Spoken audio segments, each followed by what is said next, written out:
Bonjour chers frères et sœurs en Christ, que la grâce, la paix et la miséricorde de notre Seigneur Jésus-Christ vous soient abondamment multipliées. Shalom et bienvenue dans cette nouvelle vidéo de 7 minutes de pain quotidien du 16 juillet 2025. Nous poursuivons notre lecture dans le livre de Actes des Apôtres. Nous sommes désormais donc rendus par la grâce du Seigneur au chapitre 6. Nous allons lire aujourd'hui le verset 1, verset 1er. Donc, en résumé, ce que nous avons vu dans le chapitre 5, c'est que les apôtres du Seigneur ont été arrêtés, ils ont été interrogés, ils ont été menacés, tout simplement parce qu'ils annonçaient le nom du Seigneur et il leur a été interdit de parler encore du nom du Seigneur. Mais nous avons vu à plusieurs reprises qu'ils ne tenaient pas compte de la vie des hommes, mais ils cherchaient plutôt à plaire à Dieu. Donc ils continuaient malgré les menaces, malgré les flagellations, ils continuaient à annoncer le nom du Seigneur. Et nous avions donc vu clairement qu'il nous faut aussi rester fermes sur nos positions dans le Seigneur. Il nous faut rester fermes et ne jamais régner le Seigneur. Il faut rester attaché à Christ. Il nous faut ne pas flancher sur les valeurs chrétiennes, sur les vertus de la parole du Seigneur. Et toujours être ferme également dans l'évangélisation, dans l'annonce de l'évangile, car c'est une mission que le Seigneur nous a donnée ici pour nous sur la terre. Car tout ce que nous avons comme travail, tout ce que nous faisons, tout cela va passer, mais travailler pour le Seigneur, cela ne passera jamais puisque nous recevons notre salaire. Et le Seigneur, que donnera un homme, que donnerait un homme pour son âme. Et vous voyez que si le Seigneur passe par toi pour sauver une âme, combien grand sera ta récompense, puisque là, une âme est sauvée, une âme reçoit la vie éternelle. La vie éternelle. Pas la vie éphémère sur la terre, pas pour que tout aille mieux sur la terre, mais la vie éternelle. La vie éternelle, c'est merveilleux. Et la parole déclare de toute façon que pour une âme, pour une seule âme qui se répand, il y a la joie au ciel. Et vous vous rappelez que le Seigneur dit toujours, il a dit dans sa parole que si une brebis s'égare, il va laisser les 99 autres pour aller chercher celle qui est garée. Donc vous vous imaginez l'importance qu'a une brebis aux yeux du Seigneur. Donc, c'est ce que nous avons vu en résumé dans le chapitre 6. Ils ont continué à annoncer malgré tout l'évangile du Seigneur dans le temple et partout où ils se trouvaient dans les maisons. Donc nous allons entamer aujourd'hui le chapitre 6. Je lis dans le premier verset au nom de Jésus.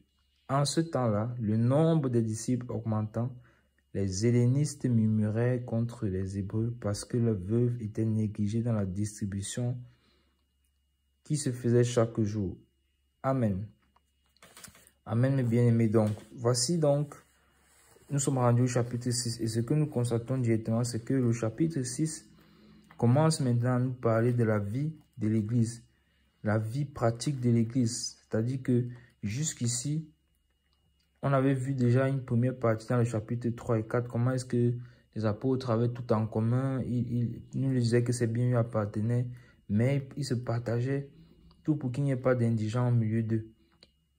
Et donc, ce que nous voyons ici aujourd'hui, c'est que le Seigneur attire notre attention maintenant sur ce qui s'est passé dans cette distribution qu'il y avait là. Il y avait certaines choses qui se sont passées et le Seigneur permet maintenant à travers cela, l'institution des diacres. Et vous voyez que même le titre de ce chapitre-ci commence à cette institution des diacres. Donc, que s'est-il passé en ce temps-là? C'est-à-dire que pendant que l'évangile se propageait, pendant qu'il y avait des miracles qui s'opéraient dans Jérusalem, pendant que toutes ces choses-là se passaient, le nombre de disciples augmentait. Donc, vous voyez que clairement, cette petite portion de phrase, le nombre de disciples augmentant, ça nous donne directement la conclusion, mais la suite du chapitre 5, c'est-à-dire l'annonce de l'évangile des apôtres. Ça nous montre clairement qu'ils ont continué à annoncer l'évangile. Ils ont persévéré dans l'annonce de l'évangile. Ils ne se sont pas arrêtés. Ils ne se sont pas lassés, mais plutôt, ils ont continué. Et ce qui fait que le nombre de disciples augmentait. Donc, en plus des 3000 qui avaient donné leur vie au Seigneur lorsque l'apôtre Pierre a pris la parole dans Actes des Apôtres chapitre 2. En plus de ça, il y avait encore plusieurs autres qui ont donné leur vie au Seigneur. Non seulement à travers la guérison du paralytique, du boiteux qui se trouvait à la porte du temple de Salomon appelé la Belle, non seulement encore à travers tous ces prodiges et miracles qui se faisaient lorsqu'il leur a été interdit de parler du nom du Seigneur et qu'ils ont rencontré les autres frères, ils ont prié pour que le Seigneur fasse encore plus de miracles, qu'ils annoncent la parole avec assurance. Donc, à travers cette annonce avec assurance de la parole, beaucoup d'autres personnes encore sont venues au Seigneur, même après, comme nous avons vu dans le chapitre 5, qu'ils ont été fouettés et qu'on leur a demandé de ne pas parler du nom du Seigneur. La parole a clairement dit dans le verset 42 que chaque jour dans le temple, dans les maisons, ils ne cessaient d'enseigner et d'annoncer la bonne nouvelle de Jésus-Christ. Donc vous voyez que chaque jour, ils le faisaient. Et c'était un message également pour nous que chaque jour, nous devons être dans la présence du Seigneur. Chaque jour est une occasion pour nous d'annoncer l'évangile.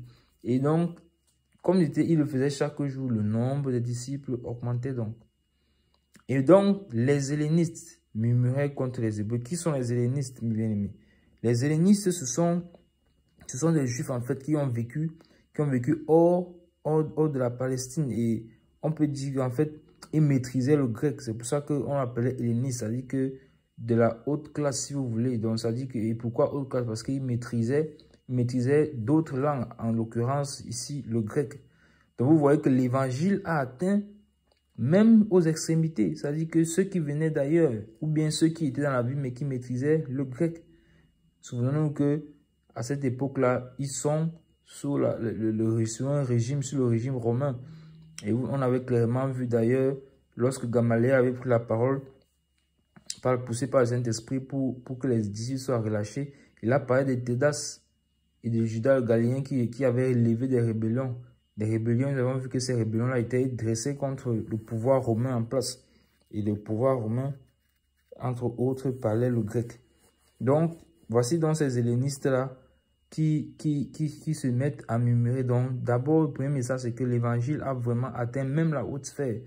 Vous voyez que le Seigneur, sa parole est puissante pour bouleverser les âmes de tout le monde sur la terre, de tous les cœurs. Parce que sa parole est vivante et efficace. Elle est plus tranchante qu'une épée à double tranchant. Elle pénètre jusqu'à séparer jointure et moelle. Donc ne cessons pas d'annoncer l'évangile du Seigneur. Et ces hellénistes-là ont commencé à murmurer parce que leurs veuves étaient négligées dans la distribution de ce qui se faisait chaque jour. Donc la distribution se faisait comme nous avions vu parce que ils avaient tous en commun. Mais les hellénistes, par contre, leurs veuves, ils ont constaté que leurs veuves étaient négligées. Donc, on a beaucoup de messages qu'on peut tirer de ce premier verset. C'est-à-dire que les murmures ne sont pas une bonne chose. Première chose, les murmures. Donc, les murmures, c'est quelque chose que le Seigneur n'aime pas. Les enfants d'Israël ont beaucoup murmuré dans le désert lorsque le Seigneur les a fait sortir. Pourtant, ils avaient vu tellement de miracles avec le Seigneur. Pourtant, même étant dans le désert, ils ont encore vu d'autres miracles, mais les murmures. Les murmures à tel point que parfois, ils ont regretté l'Égypte, c'est-à-dire qu'ils ont regretté le monde. Donc, ne sois jamais dans les murmures. Sois encouragé. Si tu es dans une situation où tu demandes quelque chose au Seigneur et tu n'as pas encore reçu de réponse, sois dans l'attente. Passe même aux actions de grâce. Cela montre ta foi que tu sais que le Seigneur agira. Et là, tu n'es pas dans les murmures. Parce que les murmures, c'est pas bien. Amen. Donc, ils étaient dans les murmures parce que leurs veuves étaient négligées. Donc, le deuxième enseignement que nous tirons, c'est que les veuves ne doivent pas être négligées.